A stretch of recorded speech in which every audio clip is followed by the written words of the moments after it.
আমি সাংবাদিক আইকে টিভি থেকে। রাসেল ভাই আসলে কি জিনিস এটা বাংলাদেশে রাসেল ভাই পার সব কি কিছু বলে? খেয়ে দিচ্ছে।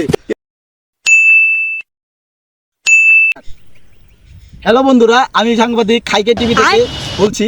আমরা এসেছিলাম রাসেল ভাইপার নিয়ে একটু গবেষণা করতে, কিন্তু এখানে এসে দেখুন, এখানে দুর্গম অঞ্চল, এখানে কেউ আসে না, কিন্তু আমরা হঠাৎ করে এসে দেখি একজন লোক, ওই যে দেখা যায়, ওই যে ক্যামেরাম্যান একটু ফোকাস করুন, ওই যে দেখা যায় একজন লোক এখানে বসে রয়েছে। এখানে কিন্তু কেউ নেই, এখানে কেউ আসে না, তো খুবই দুর্গম এলাকা, এখানে কেউ মনে হয় না যে 5-10 বছরে কেউ এসেছে, কিন্তু ওখানে একজন লোক বসে রয়েছে। চলুন আমরা জেনে নেওয়া যাক আমরা যে ওখানে উনি কেন কেন বসে রয়েছে, ওনার কোন দুঃখ মনে।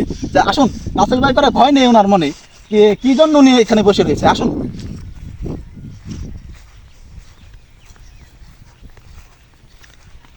ভাইয়া, আপনি এখানে কেন বসে রয়েছে? আপনার কি রাসেল ভাই করে ভয় নেই? না, রাসেল ভাই কি করবে আমাকে?